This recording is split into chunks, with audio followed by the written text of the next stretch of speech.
was raised by my mother in Parkland, Washington. I've never seen a picture of my father. They had a bad split up. Stepdad, he was very strict. He struck us. And my brother was standing in the corner just with our arms up for hours on end. That was kind of like our punishment. We both grew up pretty rough. It's pretty emotional to talk about, but he just doesn't want our family to be like that. I can't talk about it, I'm sorry.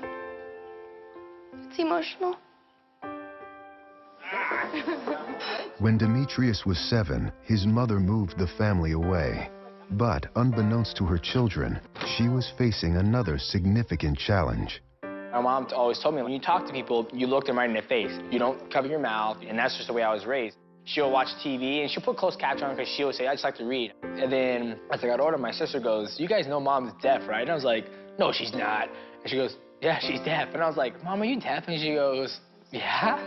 Happy birthday. She used to tell me that she reads lips very well. I loved my mom from the very beginning, and I still love her. And I never looked at her any different. I think she did a great job. Good job!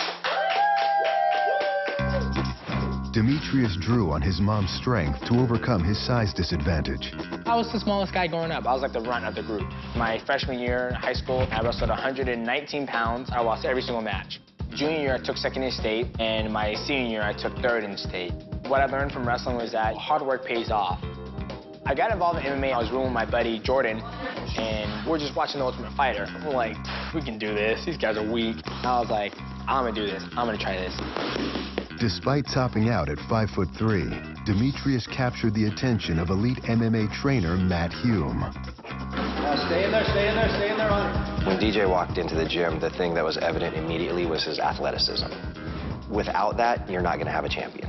And through the training, I could tell that he had the mentality of a champion also. Woo!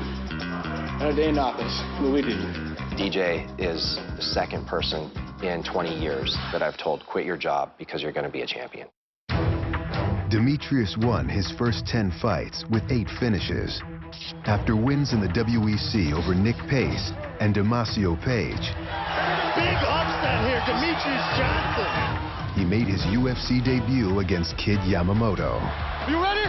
Let's go, come on! He had a lot of power. Like, when he hit me for the first time, I was like, whoo! Yamamoto bucks and moves, and he's out. Very nice. Beautiful combination by Demetrious. The fastest guy I've ever seen in the octagon by far. 3 months later, he took on former WEC champion Miguel Torres. Broke my leg and against Miguel Torres.